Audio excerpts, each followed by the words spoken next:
Hi loves! It's me, Vines Vlogs. Ayan, nandito kami ngayon sa La Union Beach. Ayan, napakaganda. Oh my gosh. Tamang-tama mga loves at summer ngayon. Ay, may surfboard sila na ano dyan. Ayan siya.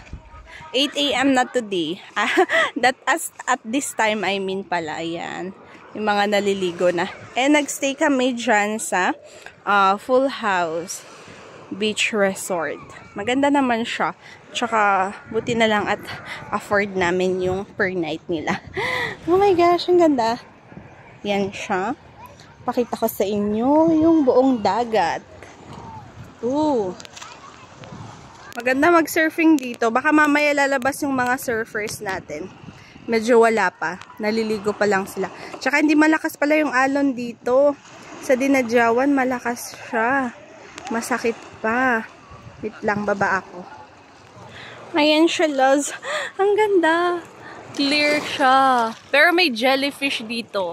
So, mag-ingat pag pupunta dito kasi may jellyfish daw siya. Masakit.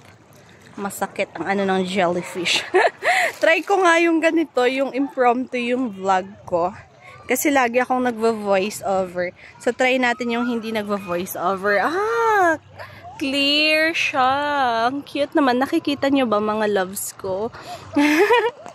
Ayan. Ganda. Ganda ng La Union. Ayan. At ang isa pa, may signal dito. Maganda kasi may signal. Ayan. Sa tinutulayan namin, maganda din siya kasi meron siyang mga free na necessities na binigay nila. In fairness, 'di ba? Yun yung maganda. Kasama na yun sa binayaran namin. Towel provided, toothbrush, bath soap, ganon. Ayan. Sharing lang. Sinashare ko lang. Asan na yung kasama ko? Naligo na siya. Ligo na siya. So, yun lang. Quick update sa life. Thank you for watching. Don't forget to follow me.